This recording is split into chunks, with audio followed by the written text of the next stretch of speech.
So, 2018 Mazda CX-5. It's a pretty strong player in the small SUV market, which is a huge market. One of the benefits of that is that all of these vehicles are getting a little better, and the prices are getting a little lower. So in the CX-5's case, the base sport model starts at $25,000. You then have the touring trim, and what this one is, this Grand Touring trim. Now this is a two-wheel drive model, but even if you get a Grand Touring with four-wheel drive, absolutely loaded, it's still less than $35,000 sticker, and that's a lot of value for this car. So what do you get with the Grand Touring trim? Pretty much everything, actually. The sunroof is included, 19-inch wheels. You get the 8-way leather seating, heated seats in the front, dual climate control, Bose sound, navigation, of course all the safety features. You've got lane keep assist, you've got blind spot detection, you've got the rear cross traffic alert, you've got the active brake assist, adaptive cruise control, varies your distance from the car ahead. You get LED lighting front and rear, LED fog lights. The headlights actually turn up to 15 degrees as you're going into corners. So in actuality, there is only one option package available for the Grand Touring trim. And that's the premium package. And that gives you a heads-up display, which is awesome. It shows you blind spot warning, as well as navigation, and it's really a great feature, no doubt about it. I love the heads-up display in this vehicle. Also gives you heated rear seats and a heated steering wheel, and I believe it also defrosts your windshield wipers. Not something I'm too concerned of here in Central Texas.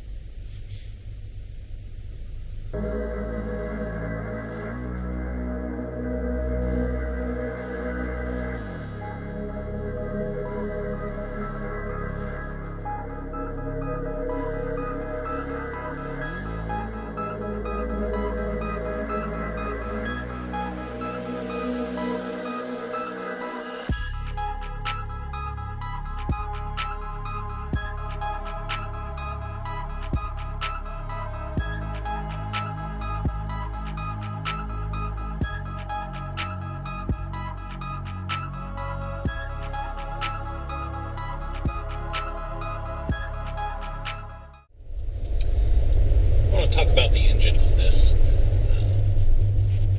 The 2.5 liter 4-cylinder is the only engine available throughout the range, and it has 187 horsepower, 186 pound-feet of torque, which is adequate for this vehicle. As an enthusiast, I'd always like a little more horsepower. It could certainly use a little bit more, but again, it's adequate for what this car is intended to do. One other interesting thing is it has cylinder deactivation, which, if you don't know, shuts down 2 cylinders during specific conditions in order to increase fuel economy.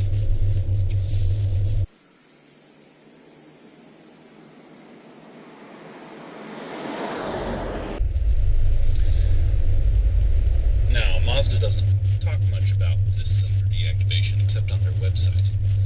And in fact, there is no indication on the dash when that mode is engaged. And I'm guessing it's because the window in which it decides that it's okay to drop to 2 cylinders is pretty narrow. I would imagine 60 mile an hour on a flat road, downhill maybe. Any kind of uphill grade or even a hard headwind, I would imagine, kick that back into 4 cylinders. So I'm not sure of how effective that is at improving gas mileage, but it is smooth. I don't feel it happening.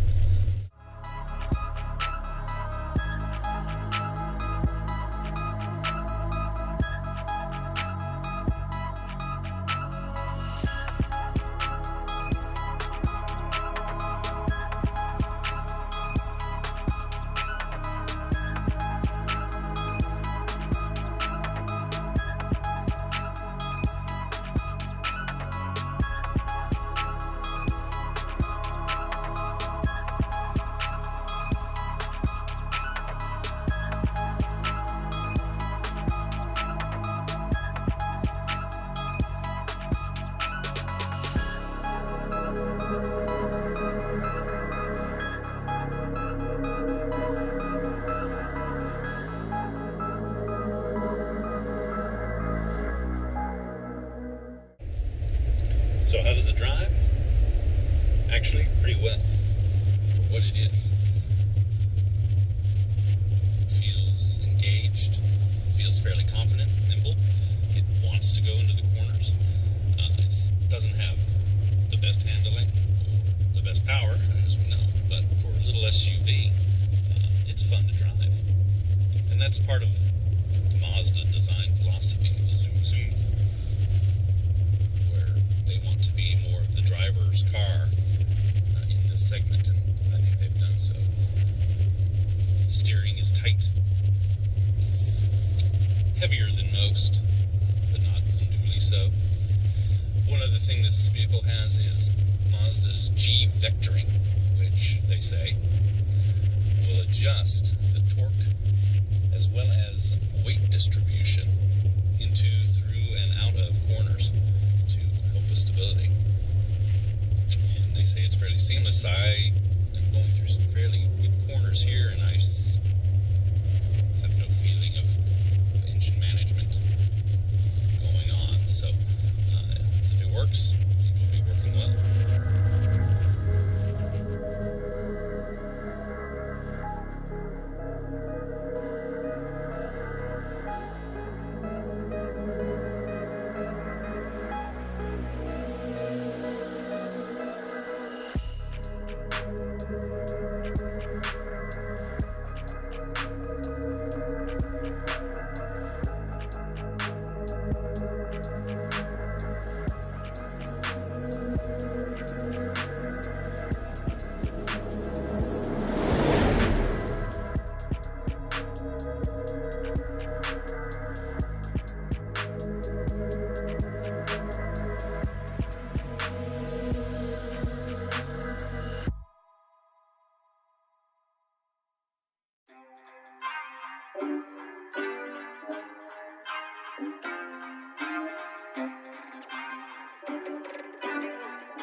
Alright, as we take a look at the interior, I think the interior is actually one of the real highlights of this vehicle. Got our instrument cluster here. The right hand cluster is adjustable with the trip meters, service intervals, spacing to the car ahead of you, miles to empty, etc. Steering wheel, again, nicely leather wrapped and thick. We've got the volume controls, again changing the displays, your phone controls. This is your adaptive cruise control, and you can set the distance to the car ahead for it to maintain. But throughout the interior, I think the materials feel very nice. We've got this nice stitching along the dash. The nice stitching here along the center console with the leather. All of the switches feel very solid. They have a nice click, satisfying touch. I really like the design of the vents. I think it all comes together very nicely.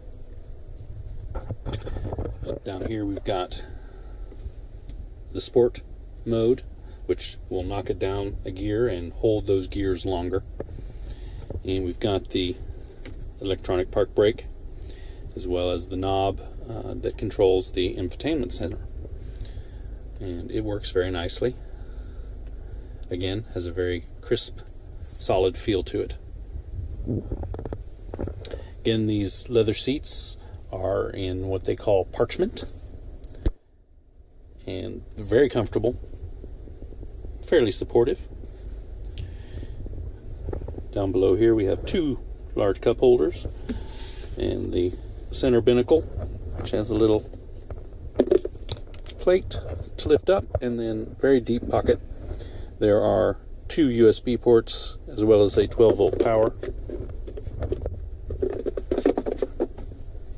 We also have a 12-volt power up here in the front, which is a very deep bin. And overall, it's a very nice place to be. Very comfortable. Feels very upscale. The piano black around the shifter and on the arms. And we've got the faux wood paneling. But again, looks very nice with the brushed aluminum. So again, very nice interior. I think one of the true highlights of the vehicle. Here in the back seat, it's very comfortable. I'm 6'2", and have plenty of leg room, huge amount of headroom. Seats comfortable. We've got a center armrest here with two cup holders and the two heated seats. We've also got the two vents for the AC in front. But it's a nice place to be. You've got great visibility and very comfortable. There, I've moved the seats up a little bit just so you can see how it looks with the back seats all the way down. Quite a bit of space.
So as you see, I really like this car. One of the reasons we bought it. But if I had to pick out some things that I don't like about it, obviously the engine, I would like a little more horsepower. And kind of an interesting thing, the steering wheel is tilted a little bit too far forward, so I have to reach a little bit for the top and not so much at the bottom. Pretty minor. The steering wheel itself, leather wrapped, thick, feels very nice. The nav screen is kind of a pet peeve of mine. I know BMW, Mercedes do this as well, where they just put the infotainment screen sticking out of the dash. To me, that feels kind of like lazy design work.